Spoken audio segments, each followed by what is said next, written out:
시청자 여러분 안녕하십니까? VOA 뉴스투데이 시작합니다. 최근 북한 남포항 석탄 항구에 식량 포대로 보이는 하얀색 물체가 포착된 가운데 인근 다른 항구에도 하얀색 포대 추정 물체가 가득한 장면이 확인됐습니다. 북한의 식량난이 심화되고 있다는 지적이 잇따르는 가운데 중국의 한 항구에서는 대북 제재 대상인 북한의 유조선이 발견됐습니다. 함지하 기자가 단독 보도합니다. 지난 8월 한 달간 북한 남포의 한 항구를 촬영한 플래닛랩스의 위성사진입니다. 하얀색 물체를 가득 실은 대형 선박이 등장하고 근처 육지에는 하얀색 물체가 쌓이는 경우가 최소 5차례 확인됩니다. 적재함으로 덮여있던 선박이 다음날 덮개를 열자 하얀색 물체가 가득하거나 선박에 실린 하얀색 물체가 점차 줄어드는 모습이 관측된 것입니다. 이처럼 8월 한 달간 최소 11척의 선박이 하얀색 물체를 싣고 남포 항구에 도착해 물체를 하역하는 장면이 포착됐습니다. 앞서 BOA는 북한 남포의 석탄 항구에 석탄 대신 대형 선박들이 실어 나른 하얀색 물체로 가득하다는 사실을 보도했습니다. 특히 과거 고화질 위성사진과 비교해 해당 물체가 포대더미며 이 시기에 포대 단위로 유입될 수 있는 물품은 식량인 만큼 해당 물품은 쌀이나 밀가루 등 곡물일 것으로 추정했는데 석탄 항구에서 서쪽으로 약 1km 떨어진 이 항구에서도 하얀색 물체가 유입되는 장면이 확인된 겁니다. 이런 가운데 중국 저우산항에서는 대북 제재 대상인 유조선 예성강 1호가 포착됐습니다. 예성강 1호는 현지 시각 5일 현재 중국 저우산항 개선 장소에 자리하고 있는데 이곳에서 북서쪽으로 약 5km 떨어진 곳에는 섬 형태의 대형 유류 탱크 지대가 마련돼 있습니다. 북한 유조선, 그것도 제재 대상 선박이 중국 근해나 인근 항로에서 포착된 적은 과거 몇 차례 있었지만 이번처럼 직접 개선 장소에서 입항 차례를 기다리는 모습이 확인된 건 이례적입니다. 앞서 미국 재무부는 지난 2017년 11월 예성강 1호가 공해상에서 다른 선박과 맞댄 상태에서 유류를 옮겨 싣는 모습을 포착해 공개한 바 있습니다. 이후 유엔 안보리는 2017년 12월 예성강 1호를 비롯한 4척의 선박을 제재 대상으로 지정하면서 인도적 목적이거나 안보리 대북제재위원회가 허가한 경우를 제외하고 유엔 회원국들이 이들 선박의 입항을 금지해야 한다고 밝혔습니다. 현재 BOA는 중국 정부에 관련 사안을 문의한 상태로 답변을 기다리고 있습니다. BOA 뉴스 함지아입니다. 한국은행 경제연구원은 5일 발표한 북한 경제전망 보고서에서 지난 2017년부터 2021년까지 최근 5년간 북한 경제를 분석한 결과 핵과 미사일 개발에 따른 국제사회의 대북 제재와 신종 코로나 바이러스 감염증 확산 방지를 위한 당국의 국경 봉쇄의 영향으로 큰 폭의 마이너스 성장을 기록했다고 밝혔습니다.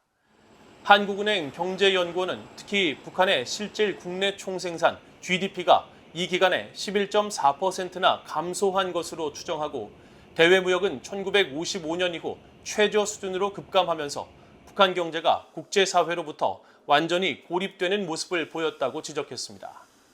이에 대해 미국의 북한 경제 전문가인 브래들리 뱁슨 전 세계은행 고문은 5일 BOA에 북한 경제는 거의 모든 분야에서 어려움을 겪고 있고 무역이나 외환의 가용성도 존재하지 않는 수준이라며 대북 제재와 코로나 등 외부 요인과 김정은 정권의 경제정책 실패, 시스템 붕괴 등 내부 요인이 겹쳐 매우 깊은 수렁에 빠져 있다고 평가했습니다. 윌리엄 브라운 메릴랜드대 교수는 북한 경제 침체는 외부적 요인보다 스스로 자초한 측면이 더 크다면서 다른 권위주의 국가들처럼 신종 코로나 바이러스를 경제 부진에 대한 변명거리로 활용했다고 지적하고 북한이 국제사회와의 교류와 개혁 개방을 통해 올해 경제적 반등을 이뤄내지 못한다면 과거 고난의 행군에 버금가는 어려움을 겪을 수 있다고 경고했습니다. 북한군 총격으로 사망한 한국해양수산부 공무원의 형 이래진 씨가 오는 17일 북한에 장기간 억류됐다 사망한 미국인 대학생 오토 원비어의 부모를 만납니다. 이 씨는 북한 정권의 책임 추궁 방안 등의 조언을 구하고 북한의 인권 유린 실태 고발을 위한 연대를 다짐할 것이라고 말했습니다. 안소영 기자의 보도입니다. 2020년 서해상에서 북한군 총격으로 사망한 한국해양수산부 공무원 고 이대준 씨의 형 이래진 씨가 북한 인권유린 피해의 상징이 된 오토 원비어 씨의 부모의 초청으로 오는 17일 오하이오주 신시내티 자택을 찾는다고 밝혔습니다. 이래진 씨는 5일 VOA와의 통화에서 오는 13일부터 시작하는 미국 방문 일정에 맞춰 원비어 부모와의 연대를 계획했다면서 동생의 죽음에 대해 북한 정권의 책임을 묻고 특히 북한의 자산 동결 등 재판 사례에 대한 조언을 구하고 싶다고 밝혔습니다. 북한하고 상대를 해서 소송도 하고 싸워왔지 않습니까? 그리고 또 이겼던 사례가 있었기 때문에 어떤 방법으로 어떻게 해서 이겼는지 그다음에 이제 그런 좀 조언을 듣고 싶고요. 좀 상식성이 있으니까 원비어 가족들하고 연대를 통해서 국제사회의 목소리를 좀 높이려고 하고 있습니다. 원비어의 부모는 아들이 2016년 1월부터 17개월여 동안 억류됐다가 혼수 상태로 석방된 뒤 엿새 만에 숨지자 2018년 4월 워싱턴 DC 연방법원에 북한을 상대로 손해배상 소송을 냈습니다. 이후 법원은 북한에 5억 113만 달러 배상 판결을 했고 원비어 부모는 이를 통해 지난 1월 뉴욕주 감사원이 압류한 북한 조선광선은행의 동결자금 24만 달러를 지급받은 것으로 알려졌습니다. 원비어 군의 아버지 프레드 원비어 씨는 5일 VOA와의 통화에서 이래진 씨를 조만간 만날 예정이라고 밝혔습니다. 한편 이래진 씨는 이번 만남에 한국 국회 여당인 국민의힘 해수부 공무원 피격 사건 진상조사 태스크포스 위원장을 맡은 하태경 의원이 동행한다고 말했습니다. 하 의원은 오는 13일부터 18일까지 워싱턴에서 열리는 북한 자유이주민의 인권을 위한 국제의원 연맹 총회 참석차 미국을 방문하는데 탈북민 출신의 지성호 의원과 홍석준, 황보승희 의원 등이 참석하며 최성용 납북자 가족 모임 대표와 권인경 북한 민주화 네트워크 대표 등도 참여합니다. 이 씨는 또 낸시 펠로시 하원 의장과의 면담을 추진하고 있으며 유엔 사무총장에게 공동조사를 요청을 담은 서한을 전달할 예정이라고 덧붙였습니다. 북한을 방문하는 민주 세계 시민들이 좀 더 안전을 보장받는 두 번 다시 이런 비극적인 사건 사고가 일어나지 않았으면 좋겠다.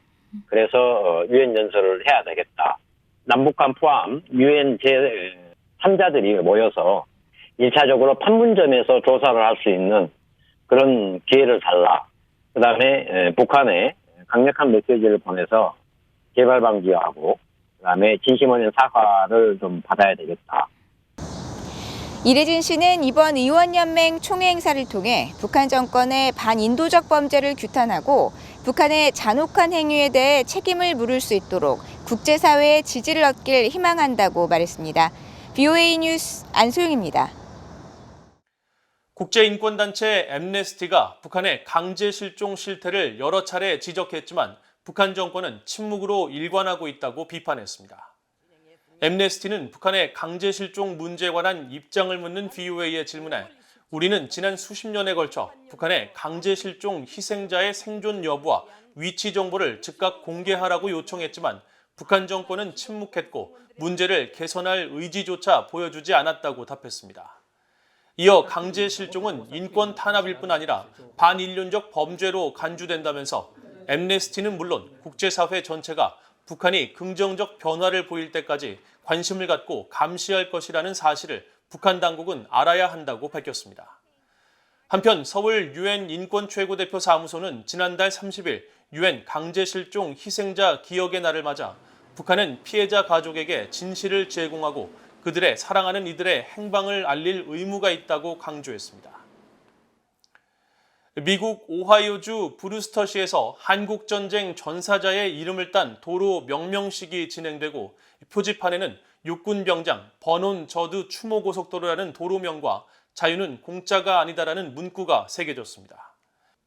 오하이오 지역 언론에 따르면 지난 2일 브루스터시에서 한국전쟁 전사자인 버논 저드 병장의 이름을 딴 도로 명명식이 개최돼 크리스티나 로그너 오하이오주 상원의원과 저드 병장의 가족 및 후손 20여 명이 참석했습니다. 저드 병장은 22살이던 1950년 미국 육군 25보병사단 소속으로 한국전쟁에 참전했다가 포로로 붙잡힌 뒤 이듬해 평안북도 북진의 다리골 포로수용소에서 사망했습니다.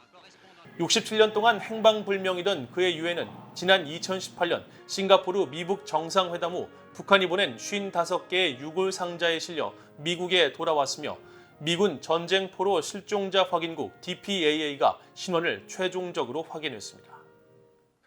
폴 라케모라 주한 미군 사령관은 미한 연합군사훈련 연습인 을지 프리덤 실드를 마친 뒤 우리는 한반도의 자유와 인권, 평화, 안정에 전념하는 미한 동맹과 군대를 계속 강화해 나갈 것이라고 말했습니다.